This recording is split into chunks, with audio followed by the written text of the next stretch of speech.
It's important to point out here that this is not Ian. This will not have the impacts of Ian, but there still will be some impacts. So there's going to be a middle ground for this type of preparation that we have to make here.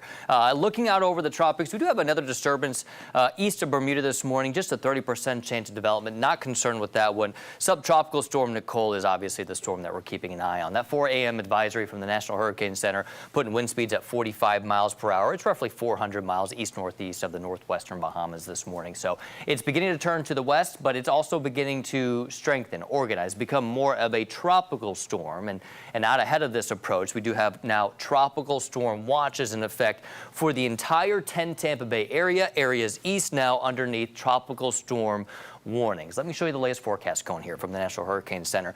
No real big changes here. In fact, the model consensus is pretty good with this through the next few days. A little bit of uncertainty in what happens after Thursday, but it's forecast to become a category hurricane right before landfall there on the southeast coast of Florida, likely 75 miles per hour. So it's a low-end category 1 hurricane. Ian was almost a category 5, so for perspective there.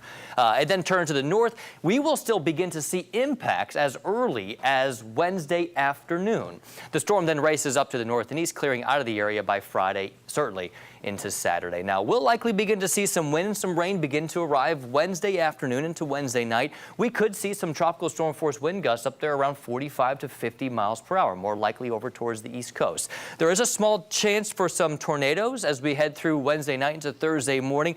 Also, a small concern for some surge over the nature coast, assuming the center of the storm moves out over the Gulf of Mexico. In terms of when we expect those tropical storm force gusts to arrive within some of those outer rain bands, that could be as early as Wednesday afternoon into early Thursday morning. So timing there with that. A lot more to talk about throughout the rest of Brightside, guys, but that's at least the latest coming in from the National Hurricane Center and what we see here at 10 Tampa Bay.